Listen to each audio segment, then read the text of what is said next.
بسم اللہ الرحمن الرحیم۔ گمنام ہیروز کے معزز ناظرین، السلام علیکم۔ آئیے چلتے ہیں کہانی کی طرف۔ بے باک مومن اپنی جگہ بیٹھا سکون سے سوچ رہا تھا کہ میں نے ان تمام ممالک کے اکابرین کو SMS بھیج دیے ہیں۔ اب میرا یہ فرض ہوگا کہ میں ان کے اندر پہنچ کر ان کی کمزوریاں اور ان کے اہم راز معلوم کروں، پھر انہیں یہ تاثر دوں کہ فرات کی روح کسی نئے جسم میں پہنچ کر ان سے انتقام لے رہی ہے۔ وہ رات گزر چکی تھی۔ اس نے سوچا میں زبردست پلاننگ کروں گا کہ مجھے آنے والے دنوں میں کیا کرنا ہے۔ فی الوقت صبح کے 5 بج رہے ہیں، ابھی سو جانا چاہیے۔ وہ بیڈ پر آ کر لیٹ گیا، چاروں شانے چت ہو کر آنکھیں بند کر کے دماغ کو ہدایت دیں کہ اگلے 5 گھنٹوں تک گہری نیند سوتا رہے۔ کوئی مداخلت ہو یا کوئی غیر معمولی بات ہو تو فوراً آنکھ کھل جائے، ورنہ مقررہ وقت تک سوتا رہے۔ میں سونیا، مسز فرہاد، سوئٹزرلینڈ میں ہوں۔ یہاں فرہاد کی موت کا تماشا ہوا اور یہیں کے ایک مردہ خانے میں اس کی لاش کے ٹکڑے ٹکڑے کر دیے گئے۔ مجھ پر 2 اہم ذمہ داریاں ہیں۔ ایک تو مجھے ثابت کرنا ہے کہ میرا فرہاد اسی دنیا میں ہے، وہ جہاں بھی ہے زندہ و سلامت ہے۔ دوسری ذمہ داری یہ ہے کہ جن لوگوں نے بھی اس کی ڈمی کی لاش کو فرہاد سمجھ کر اس کے چیچڑے اڑائے، انہیں ہی یاد دلانا ہے کہ فرہاد ہو یا نہ ہو، ان سے انتقام لینے کے لیے سونیا زندہ ہے۔ مجھے فرہاد کے سلسلے میں ایک الجھن ہے، اور وہ یہ کہ وہ کہیں بھی زندہ ہے تو مجھ سے یا کسی اور سے رابطہ کیوں نہیں کر رہا ہے۔ وہ اپنے ہر خاص معاملے کو ساری دنیا سے چھپاتا رہا ہے، لیکن مجھ سے کبھی نہیں چھپاتا۔ اگر اس کے روپوش ہونے کی کوئی اہم وجہ ہے تو وہ مجھے ضرور بتاتا کہ وجہ کیا ہے۔ یہ اندازہ ہو رہا تھا کہ وہ جہاں بھی ہے وہاں کسی بھی وجہ سے مجبور اور بے بس ہے، اس لیے مجھ سے رابطہ نہیں کر پا رہا ہے۔ ماضی میں ایک بار ایسا ہو چکا تھا کہ اسے ٹریپ کیا گیا تھا، اس کی یادداشت چھین لی گئی تھی۔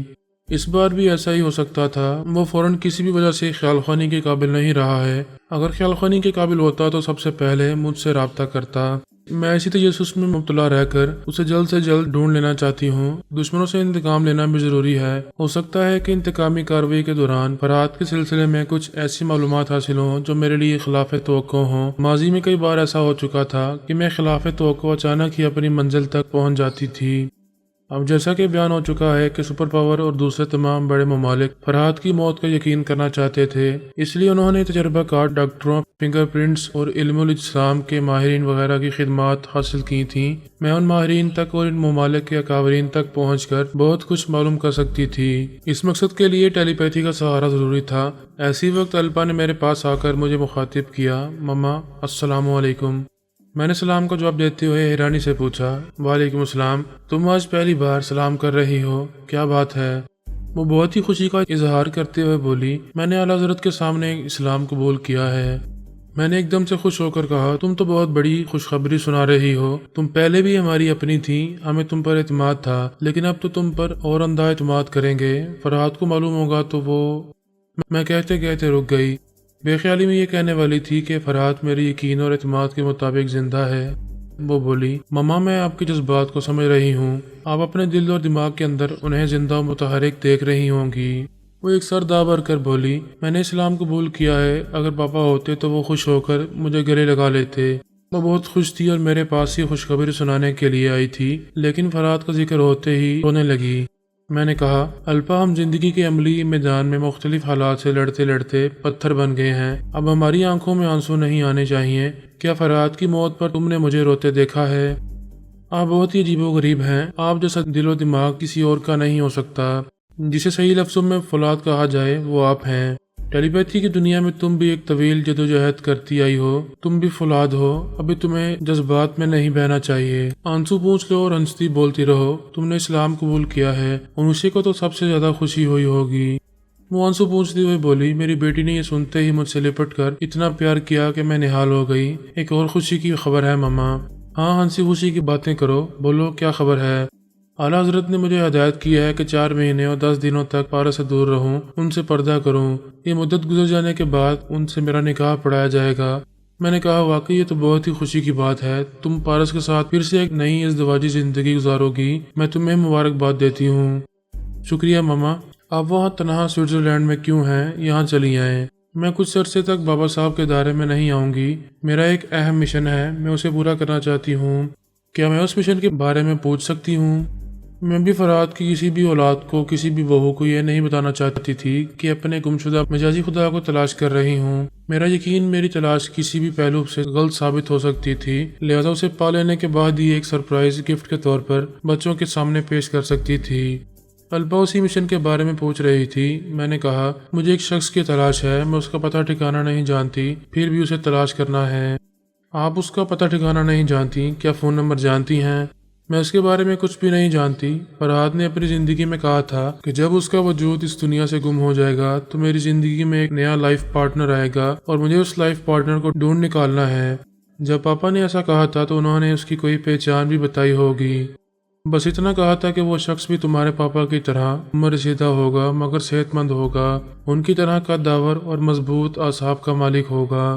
मैंने फिर एक सर्द आह भरकर कहा, मैंने तुम्हारे पापा से कहा था कि उनके बाद मेरी जिंदगी में कोई नहीं आएगा, और उन्होंने सख्ती से कहा था कि आएगा, जरूर आएगा। अगर तुम उस आने वाले को तलाश नहीं करोगी तो उनकी रूह भटकती रहेगी।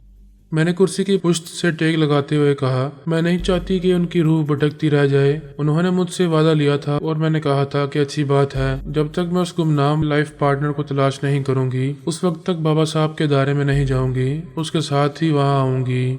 अल्पा ने कहा, पापा ने ये अच्छा किया कि अपनी जिंदगी में ही आपसे वादा ले लिया। अब आइंदा आप तनहा नहीं रहेंगी, किसी लाइफ पार्टनर के साथ जिंदगी गुजारेंगी, मगर आप उसे तलाश करने के लिए कहाँ जाएंगी? मैं यही स्विट्जरलैंड से तलाश शुरू कर रही हूँ। मुझे फरहाद ने कहा था कि मेरा लाइफ पार्टनर दुश्मनों के दरमियान कहीं मिलेगा। यहाँ दुश्मनों ने मुर्दा खाने में बम धमाका किया था, किसी साजिश के तहत उनकी लाश को नाकाबिले शनाख्त बना दिया था। क्या तुम मेरा एक काम करोगी? मामा, एक नहीं 1000 काम करूंगी, आप हुक्म तो करें। तुम स्विट्जरलैंड के इंटेलिजेंस वालों हुक्मरानों के ख्यालात पढ़ो, ये मालूम करो कि किसी दहशतगर्द ने बम धमाका किया था या उन बड़े ममालिक के अकाबरीन ने फरहाद से दुश्मनी की थी। मैं भी जाकर मालूम करती हूँ, 1 घंटे के अंदर आकर आपको रिपोर्ट देती हूँ। वो चली गई। मैं स्विट्जरलैंड के एक लग्जरी होटल में थी। उसके जाने के बाद वॉशरूम में आकर गुस्ल किया। फ्रेश होने के बाद मेरे दिल दिमाग ने एक नई ताजगी से कहा, मेरा महबूब जिंदा है, मेरे लिए जिंदा है, कहीं मेरा मुंतजिर है, मुझे वहां तक हर हाल में पहुंचना है। मैं नाश्ते का ऑर्डर देना चाहती थी, ऐसी वक्त मेरे फोन का बजर बोलने लगा। मेरे नंबर पढ़े, बाबा साहब के दायरे से कॉल आ रही थी। मैंने इसे ऑन करके कान से लगाया। वहाँ के इंचार्ज खलील बिन मुकर्रम के एक मातहत की आवाज़ सुनाई थी। मैडम, मैंने आपको डिस्टर्ब तो नहीं किया? बिल्कुल नहीं, क्या बात है, बोलो। एक साहब हैं, अपना नाम बेबाक मोमिन बताते हैं, उन्होंने कल भी फोन किया था। वो फरहाद मरहूम के बच्चों से ही आपसे चंद बातें करना चाहते थे। मैंने कल मदद चाही थी क्योंकि आप सब मसरूफ और बहुत ज्यादा मखमूम थे। अब उन्होंने फिर राब्ता किया है और आपसे बात करने के लिए इसरार कर रहे हैं। मैंने पूछा, वो कौन है, कहाँ के रहने वाले हैं, क्या करते हैं, क्या फरहाद के शनासाओं में से हैं? वो मरहूम के कदरदानों और अकीदतमंदों में से हैं और टेलीपैथी जानते हैं। उनके बाप दादा ईसाई थे, लेकिन वो फरहाद मरहूम से इतनी मोहब्बत करते हैं, इतनी अकीदत रखते हैं कि उन्होंने इस्लाम कबूल कर लिया है। अगर ऐसी बात है तो वो साहब मेरे लिए काबिल एहतराम हैं, उनसे बात कराओ। मिस्टर बेबाक मोमिन की ख्वाहिश है कि वो आपके अंदर आकर बातें करें। आप उस मुसलमान की ख्वाहिश पूरी करें, मेरे पास भेज दें। चंद सेकंड के बाद ही मैंने अपने अंदर प्राइस सोच की लहरों को महसूस किया। उसकी आवाज़ सुनाई दी, अस्सलाम वालेकुम, मैं आप लोगों का एक अदना अकीदतमंद हूँ, मेरा नाम बेबाक मोमिन है। मैंने कहा, वालेकुम अस्सलाम, लेकिन ये बेबाक मोमिन बिल्कुल नया और अनोखा सा नाम लगता है। बात असल में ये है कि मेरा पैदाइशी नाम बायबाक क्रिश्चियन था। जब मैंने इस्लाम कबूल किया तो बायबाक को बेबाक और क्रिश्चियन को मोमिन बना लिया। ऐसी वक्त अल्पा ने आकर पूछा, मामा, ये आप किससे बात कर रही हैं? मैंने कहा, ये तुम्हारे पापा के एक बहुत ही मोहब्बत करने वाले अकीदतमंद हैं, उनकी बातें सुनो, उसके बाद मैं तुमसे बात करूंगी।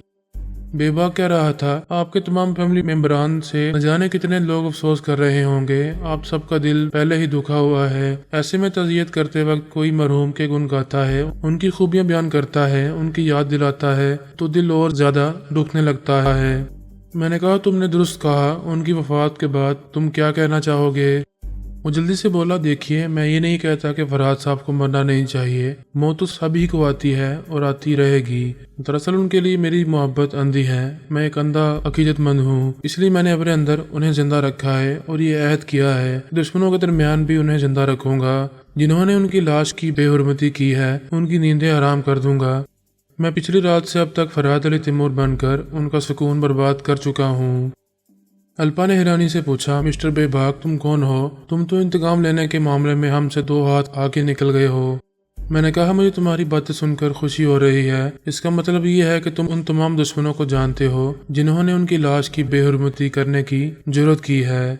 जी हाँ, मैं फ्रांस, जर्मनी, यूके और अमेरिका के उन तमाम अकाबरीन को जानता हूँ जिन्होंने ऐसी साजिश की थी। उनके अलावा एक ब्रेन मास्टर है। आप उस दुश्मन के बारे में यकीनन जानती ही होंगी। हाँ, मैं जानती हूँ, अल्पा ने कहा। मैंने अभी सिर्फ स्विट्जरलैंड के इन दुश्मनों के बारे में मालूम किया है जिनकी साजिशों की वजह से मुर्दा खाने में बम धमाका हुआ था। बेबाक ने पूछा, क्या आप मुझे इन दुश्मनों के अंदर पहुंचाना चाहेंगी? मैंने कहा, बेबाक पहले अल्पा तुम्हारे अंदर आकर तुम्हारे चोर ख्यालात पूरी तफसील से पढ़ेगी, उसके बाद ही हम तुम पर भरोसा कर सकेंगे। बिल्कुल, मैं हाजिर हूँ। आपका जो भी टेलीपैथी जानने वाला मेरे अंदर आएगा मैं उसे खुशामदीद कहूँगा। अल्पा उसके अंदर पहुंचकर उसके चोर ख्यालात पढ़ने लगी। वो मुझे ब्रेन मास्टर और विच डॉक्टर मंतर जोगी के बारे में तफसील से बताने लगा। ये मेरे लिए नई मालूमात थी। फिर ये सुनकर मैं हैरान रह गई कि वो मास्टर की बीवी और बच्चों के दिमागों तक भी पहुंच चुका है। ब्रेन मास्टर की उन 3 खुफिया पनाहगाहों के पते और फ़ोन नंबर भी जानता है। मैंने ये अच्छी तरह से समझ लिया कि बेबाक मोमिन हमारे लिए एक बहुत काम का बंदा है। आइंदा हमारे खास टेलीपैथी जानने वालों की तरह ये भी हमारे काम आएगा और हमारा इत्मीनान हासिल करता रहेगा। अल्पा ने मुझसे कहा, मामा मैं बेबाक के ख्यालात पढ़ चुकी हूँ और पूरी तरह मुतमिन हूँ। वो खुश होकर बोला, शुक्रिया मैडम अल्पा। आइंदा मैं आपको किस तरह मुखातिब कर सकता हूँ? पापा के तमाम बच्चे मुझे सिस्टर कहते हैं, तुम भी सिस्टर कह सकते हो। वो बोला, खुदा का शुक्र है, पहली बार मुझे फराज साहब की फैमिली में एक बहन मिल रही है। मैंने कहा, दरअसल ये बहन नहीं है, तुम्हारी होने वाली भाभी है। अब से पहले भी ये मेरे बेटे पारस की शरीक हयात थी। बाद में किसी वजह से रिश्ता टूट गया था, अब फिर से बहाल होने वाला है। 4 महीने 10 दिनों के बाद तुम अपने भाई पारस और इस भाभी के निकाह में शरीक हो सकोगे। वो खुश होकर बोला, मैडम आपके पास आते ही मुझे बहुत सारी खुशियाँ मिल रही हैं। मुझे मैडम नहीं मामा कहो, तमाम बच्चे यही कहते हैं। वो जहाँ था वहाँ खुशी से उछल पड़ा। कलाम पाक की एक आयत पढ़कर अल्लाह ताला की अजमत के गुन गाने लगा और कहने लगा, मामा आपको माँ कहते ही क्या मैं आपकी फैमिली का मेंबर बन चुका हूँ और आइंदा मैं फराज साहब को पापा कह सकता हूँ। बेशक यही कहोगे। अब अल्पा के अंदर जाओ कि तुम्हें वहाँ के चंद दुश्मनों तक पहुँचाएगी। वो अल्पा के अंदर पहुँचकर बोला, अस्सलाम वालेकुम। उसने भी सलाम का जवाब दिया, फिर मुझे अल्लाह हाफिज कहकर चली गई। मैं देख रही थी कि अल्पा इस्लाम कबूल करने के बाद इस्लामी तौर तरीके अपना रही थी। आते ही उसने मुझे सलाम किया था और जाते वक्त भी अल्लाह हाफिज कह कर गई थी। आला हजरत ने उसे इस कदर मुतासिर किया था कि वो दिल की गहराइयों से हमारे दीन को अपना रही थी। वो अरबी जुबान अच्छी तरह जानती थी। बाबा साहब के दायरे में बाकायदा कलाम पाक पढ़ रही थी। कलाम पाक के एक एक लफ्ज और एक एक सतर के मानी और मफहूम को मुकम्मल तफसीर के साथ समझती जा रही थी। उसने बेबाक मोमिन को इन इंटेलिजेंस के डायरेक्टर जनरल और एक इंतहाई चालबाज के अंदर पहुंचाया। फिर कहा, तुम उनके ख्यालात पढ़ो और सोचो कि ऐसे दुश्मनों के खिलाफ क्या कर सकते हो। मैं अब जा रही हूँ, अल्लाह हाफिज। वो चली गई। बेबाक ने उन दोनों के ख्यालात पढ़े और मालूम किया कि किस तरह वहाँ फरहाद की मौत की तस्दीक करने के लिए कमेटी बनाई गई थी और उस कमेटी के जो अहम मेंबरान थे उनमें वो बदनाम जमाना चालबाज भी शामिल था जो इस वक्त वहाँ के एक होटल में क्याम कर रहा था। बड़े मुमालिक के काबरीन ने उस चालबाज की खिदमत इसलिए हासिल की थी कि वो फरहाद की पूरी हिस्ट्री को अच्छी तरह पढ़ चुका था।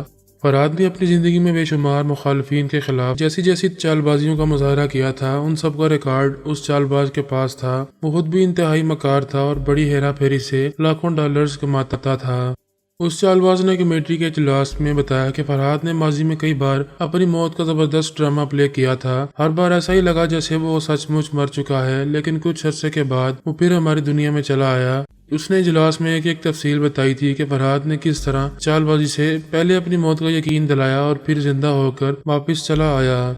इस बार लाश का अच्छी तरह से मुआयना करने के बाद सभी को यकीन हो गया था कि वो मर चुका है। इसके बावजूद उस चालबाज ने और ब्रेन मास्टर ने इजलास के अरकान को ये मशवरा दिया था कि फरहाद की लाश को इस तरह छलनी कर दिया जाए कि कोई आत्मशक्ति जानने वाला उसकी आत्मा को फिर उसी के जिस्म में ना पहुंचा सके।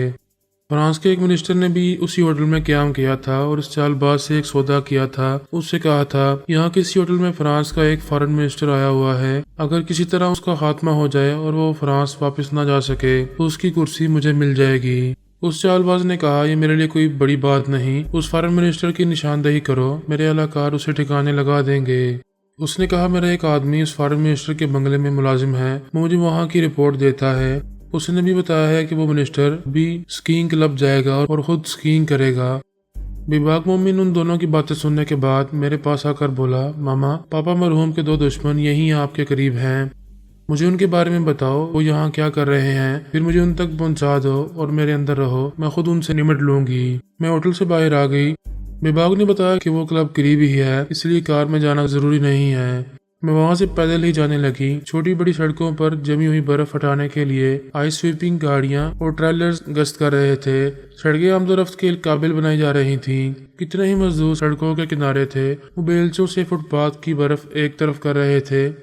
वसी और ईद स्कीइंग क्लब के अंदर और बाहर हजारों अफराद का एक मेला सा था। उनमें स्कीइंग करने वाले भी थे और तमाशा देखने वाले भी थे।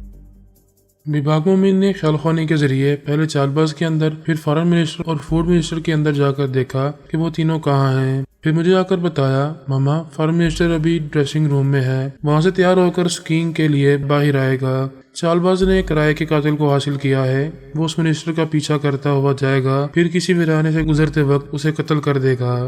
मैंने कहा, मैं भी स्कीइंग करने जाऊंगी, लेकिन यहाँ के मेंबर नहीं, ये मुझे अलो नहीं करेंगे। बेबाक ने वहां के इंचार्ज के दिमाग पर कब्जा जमाया। उसने उसकी मर्जी के मुताबिक मुझे स्कीइंग किट्स और तमाम जरूरी सामान मुहैया कर दिया। थोड़ी देर के बाद जब मैं स्कीइंग के स्टार्टिंग पॉइंट पर आई तो मेरे बदन पर स्कीइंग का मखसूस लिबास था। पैरों में स्कीइंग शूज थे और हाथों में 2 मजबूत आहनी सलाखों की स्टिक्स थी। बेबाक ने कहा, मामा, वो ब्लू कलर के लिबास में है, बहुत आगे निकल रहा है, उसके पीछे ही वो कातिल है। मैं फौरन ही उन दोनों के पीछे चल पड़ी। स्कीइंग के नुक्ता आगाज से अच्छी खासी ढलान थी। मैं तेजी से उनके करीब से करीब पहुंचने की कोशिश करने लगी। हमारे आसपास दूर तक दूसरे कितने ही शौकीन ऐसे ही मशगले में मसरूफ थे और मुख्तलिफ सिमतों में जा रहे थे। वो फॉरेन मिनिस्टर जिस सिमत फिसलता जा रहा था उधर आगे जाकर वीरानी थी। ऐसे वक्त मैं उस कातिल से आगे निकल गई थी और फॉरेन मिनिस्टर के करीब पहुंच रही थी। उस कातिल ने अपनी रफ्तार बढ़ा दी और हमारे करीब होता जा रहा था। फिर उसने आगे बढ़कर फॉरेन मिनिस्टर का रास्ता रोक लिया। लिबास के अंदर से रिवॉल्वर निकालकर मुझे निशाने पर रखते हुए बोला, तुम कौन हो, हमारे पीछे क्यों आ रही हो? मैंने कहा, मैं इस फॉरेन मिनिस्टर की दुश्मन हूँ, उसे मौत के घाट उतारना चाहती हूँ। वो हंसते हुए बोला, इसका मतलब ये है कि हम दोनों का इरादा एक ही है, दोनों का टारगेट यही बेचारा है। मैंने अनजान बनकर पूछा, क्या तुम भी इसे कत्ल करना चाहते हो? उसने गन का रुख फॉरेन मिनिस्टर की तरफ करते हुए कहा, हाँ, मैं इसीलिए आया हूँ। मैंने कहा, तो फिर हथियार की क्या जरूरत है? गोली मारोगे तो ये फौरन मर जाएगा, मुझे इसे मारने दो। इस छड़ी से इसकी पिटाई करना चाहती हूँ, इसे तड़पा तड़पा कर मारना चाहती हूँ। क्या तुम ये तमाशा नहीं देखोगे? हंसते हुए बोला, चलो ये तमाशा भी देख लेते हैं। मैंने छड़ी को इस तरह घुमाया जैसे फॉरेन मिनिस्टर पर हमला कर रही हूँ, लेकिन वो छड़ी उसके रिवॉल्वर वाले हाथ पर आकर लगी। उसके हल्क से एक कराह निकली और गन हाथ से निकलकर दूर चली गई। बर्फानी हवाओं में छड़ी के घूमने से शप शप की आवाजें निकल रही थीं और हर शप की आवाज के साथ उस कातिल के होश उड़ रहे थे। कभी छड़ी मुंह पर पड़ रही थी, कभी सीने पर और टांगों पर। मैंने उसे जवाबी हमले करने का कितनी ही बार मौका दिया। जब तक मुकाबिल तगड़ा ना हो, मुकाबले का मजा नहीं आता। मुझे मजा नहीं आया क्योंकि वो कोई फाइटर नहीं था। छुप छुपा कर हथियार से किसी भी मतलूब को कत्ल करता था। 2-4 हमलों के बाद ही वो ऐसा गिरा कि उठने के काबिल नहीं रहा। फॉरेन मिनिस्टर सहमा हुआ हैरानी से मुझे और उसे देख रहा था। मैंने कहा, तुम्हारे सामने गन पड़ी है, ये तुम्हें कत्ल करना चाहता था, अब तुम क्या करना चाहोगे? उसने बर्फ पर पड़े हुए रिवॉल्वर को उठाकर उसका निशाना लिया, फिर उसे गोली मार दी और मुझे देखते हुए पूछा, सिस्टर, तुमने इस वीराने में आकर मेरी जान बचाई है, क्या तुम जानती थी कि मुझ पर हमला होने वाला है? मैंने कोई जवाब नहीं दिया, वहां से वापस जाने लगी। उसने रिवॉल्वर से निशाना लेते हुए कहा, रुक जाओ, मुझे जवाब दो, वरना मैं समझूंगा कि तुम भी मेरे दुश्मनों से मिली हुई हो और मुझे बचाने का नाटक करके जा रही हो। मेरे खिलाफ कोई बहुत बड़ी साजिश की जा रही है। बेबाक ने कहा, मम्मा आप जाएं, मैं उसके अंदर रहूंगा।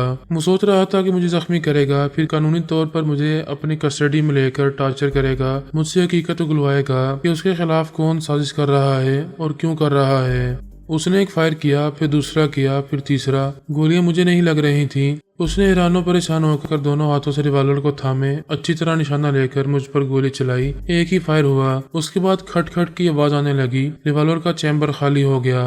मैंने उसके पास आकर नफरत से कहा, तुम हमदर्दी के काबिल ही नहीं थे, ख्वामख्वाह तुम्हारी जान बचाई। मैंने एक उल्टा हाथ उसके मुंह पर रसीद किया। वो पीछे जाकर गिरा। जल्दी से उठकर स्कीइंग की स्टिक से मुझ पर हमला करना चाहा। मैंने 2-4 हाथ जमाए तो वो बर्फ पर गिरकर बैठ गया, कमजोरी से हाँफने लगा। उसने फराद के सिलसिले में कोई दुश्मनी नहीं की थी, लिहाजा मैं उसे उसके हाल पर छोड़कर वहां से चली आई।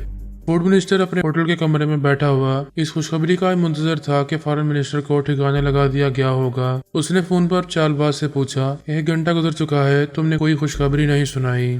उसने कहा, वो कातिल मुझे फोन पर कामयाबी की खबर सुनाएगा, तभी मैं तुम्हें खुशखबरी सुना सकूंगा। पता नहीं वो कहाँ है और क्या कर रहा है, उसके मोबाइल पर भी राब्ता नहीं हो रहा।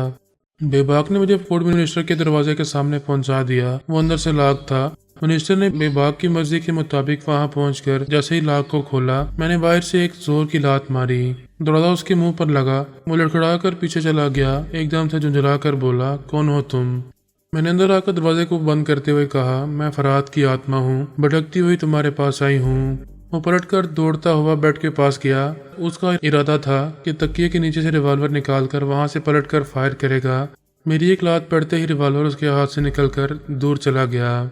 मैंने कहा, मैं फरहाद हूँ, तुमसे पूछ रहा हूँ कि मेरा जिस्म, मेरा दिमाग कहाँ है? मैंने घूमकर उसके मुंह पर एक किक मारी। वो बेड से टकरा कर फर्श पर गिर पड़ा। सहमी हुई नजरों से मुझे देखते हुए बोला, तुम फरहाद नहीं हो सकती, सच सच बताओ कि तुम कौन हो? फरहाद की रूह। झूठ ना बोलो, फरहाद मर्द था और तुम एक औरत हो। मैंने उसके मुंह पर एक ठोकर मारकर कहा, जिसे मुज़क्कर होता है और रूह मुअन्नस। अभी मुअन्नस आई है, मुज़क्कर के आने से पहले तुम इस दुनिया से जा रहे हो। मैंने अच्छी तरह से जमकर उसकी पिटाई की। फिर बेबाक से पूछा, अब तुम क्या करना चाहते हो? उसने कहा, मैं उसकी मौत से बाकी साजिश करने वालों को और ज्यादा खौफजदा करना चाहता हूँ। आप देखें कि अभी क्या करने वाला हूँ। बेबाक ने उसके अंदर एक हल्का सा जलजिला पैदा किया। वो चीख मारकर उछलकर फर्श पर गिर पड़ा और तड़पने लगा। बेबाक ने कहा, इस दुनिया में रहकर बड़ी जलालत की, बड़ी अयाशी की। अभी तुम्हारे कमरे में एक कॉल गर्ल आई थी, उसकी लिपस्टिक ड्रेसिंग टेबल पर रखी हुई है, चलो उठो और उसे उठाओ। वो दिमागी और जिस्मानी कमजोरी में मुब्तला था। लरजते हुए वहां से उठा, फिर इस लिपस्टिक को हाथ में लेकर गिरता पड़ता एक दीवार के पास आया। वहां भी बाग की मर्जी के मुताबिक लिखने लगा, I am looking for my body and brain. मैं ढूंढ रहा हूँ अपने जिस्म को, अपने दिमाग को। ये लिखते ही वो उसी दीवार से सर टकराने लगा। इतनी जोर जोर से टकराने लगा कि तीसरी बार टकराते ही चकरा कर जमीन पर गिर पड़ा। उसने उसके अंदर फिर जलजिला पैदा किया। वो चीख मारकर फर्श पर तड़पने लगा। उसने दूसरी बार जलजिला पैदा किया, फिर तीसरी बार। जहन में पैदा होने वाला जलजिला नाकाबिले बर्दाश्त होता है। तीसरी बार में ही उसका दम निकल गया। वो चालबाज होटल की 12वीं मंजिल पर था। किराए के कातिल से उसे कामयाबी की खबर मिलने वाली थी। वो उसका इंतजार कर रहा था और एक कॉल गर्ल के साथ ऐशो इशरत के लम्हात गुजार रहा था। बेबाक उसके अंदर पहुंच गया। उसी वक्त उसने एक जोर का तमांचा उस हसीना के मुंह पर जड़ दिया। वो चीख कर बोली, ये क्या कर रहे हो? मैंने तुमसे मार खाने का मुआवजा नहीं लिया है। बेबाक उस लड़की के अंदर पहुंचा तो उसने पलटकर एक जोर का तमांचा उसके मुंह पर जड़ दिया। चालबाज ये सोचकर परेशान हो रहा था कि उसने ख्वामखा उस हसीना को तमांचा क्यों मारा। उधर उस हसीना ने सिर्फ तमांचा ही नहीं मारा, बल्कि उसके मुंह पर थूक भी दिया। फिर अपना लिबास पहनकर अपने बैग के पास आकर उसने एक लिपस्टिक निकाली, उसे उसकी तरफ फेंकते हुए कहा, इसे रखो, अभी तुम्हारे काम आएगी। वो उसे गालियां देती हुई कमरे से बाहर चली गई। वो जिसे खरीद कर लाया था वही उसके मुंह पर थूक कर गई थी। उसे गुस्सा आ रहा था, लेकिन वो परेशान होकर सोच रहा था कि उसने जवाबन उस हसीना की पिटाई क्यों नहीं की। वो चंद लम्हों तक सोचता रहा। फिर उसने झुककर कालीन पर से लिपस्टिक को उठा लिया। उसका कवर खोलते हुए एक दीवार के पास आकर फिर लिखने लगा, I am looking for my body and brain. मैं ढूंढ रहा हूँ अपने जिस्म को, अपने दिमाग को। मैं उसके पीछे आकर खड़ी हो गई। मैंने कराटे का एक हाथ उसकी गर्दन पर मारा तो वह दीवार से टकराकर फिर पीछे आया और गिरते गिरते संभल गया। मैंने उसे संभलने का मौका नहीं दिया था। उसे लातों और गूंसों पर रख लिया। उसके बालों को मुट्ठी में जकड़कर सर को दीवार से टकराते हुए कहा, इसे पढ़, इसे दीवार पर तूने नहीं, फरहाद ने लिखा है। मुंह से पढ़ने लगा। मैंने उसके मुंह पर एक हाथ मारते हुए कहा, बुलंद आवाज से पढ़। वो ऊंची आवाज से पढ़ने लगा। मैंने पूछा, इसका मतलब समझ रहा है? वो परेशान होकर हाँ के अंदाज में सारी लाते हुए बोला, वो मिस्टर फरहाद अपना जिस्म, अपना दिमाग तलाश कर रहे हैं, तो फिर उसकी चीजें उसके पास पहुंचा दे, क्योंकि तुझ जैसे शैतानों ने ही उनसे ये सब कुछ छीन लिया है। वो खौफ से लरजते हुए बोला, सिर्फ मैंने ही नहीं, बड़े बड़े ममालिक के हुक्मरानों ने भी यही किया है। चलो उठो, तुम्हारे जैसे जितने कमीने साजिश में शरीक थे उनसे राब्ता करो और बताओ कि तुम्हारे साथ क्या हो रहा है। वो फोन उठाकर फ्रांस, जर्मनी, यूके और अमेरिका के अकाबरीन से राब्ता करके बेबाक की मर्जी के मुताबिक बताने लगा, फरहाद अली तैमूर फिर से जिंदा होकर एक नए जिस्म में मेरे पास आया है। मुझसे पूछ रहा है कि उसका जिस्म और उसका दिमाग कहाँ है। अगर उसकी चीजें ना मिली तो वो तमाम साजिशें करने वालों को मौत के घाट उतार देगा। मेरे साथ भी यही कर रहा है। मेरे बाद तुम सबकी बारी है। मैंने भी बाघ से कहा, मैं जा रही हूँ, अब ये तुम्हारा शिकार है। ये कहकर मैं उस कमरे से चली गई। वो भी बाघ की मर्जी के मुताबिक फ़ोन के जरिए तमाम मकाबरीन से बारी बारी राब्ता कर रहा था और कह रहा था कि इस वक्त मैं होटल की 12वीं मंजिल पर हूँ, इधर से नीचे छलांग लगाने वाला हूँ। मुझसे पहले इस साजिश में शरीक होने वाला फ्रांस का फूड मिनिस्टर भी हराम मौत मारा गया है। वो फ़ोन पर बोलता हुआ एक खिड़की के पास आया, फिर उसे खोलकर उसकी चौखट पर चढ़कर खड़ा हो गया। उसने आखिरी बार फोन पर कहा, इस वक्त मैं 12वीं मंजिल की खिड़की पर खड़ा हुआ हूँ और अब छलांग लगाने जा रहा हूँ। पता नहीं तुम सबकी मौत कैसे होगी, इंतजार करो, इंतजार। ये कहते ही उसने 12वीं मंजिल की खिड़की से छलांग लगा दी। सर के बल नीचे आया तो गर्दन की हड्डी टूट गई। उसके बाद भी बाघ की ख्यालखानी की लहरें उसके मुर्दा दिमाग में नहीं रह सकती थी। उसने मेरे पास आकर कहा, मामा खस कम जहाँ पाक। मैंने कहा, खस कम नहीं होता, ये जहाँ पाक नहीं होता, अभी इसके इम्तिहान और भी हैं। मैं तुमसे बहुत खुश हूँ, आइंदा तुम इस मिशन में मेरे साथ रहा करोगे। वो खुशी से झूम कर बोला, thank you mama, I love you.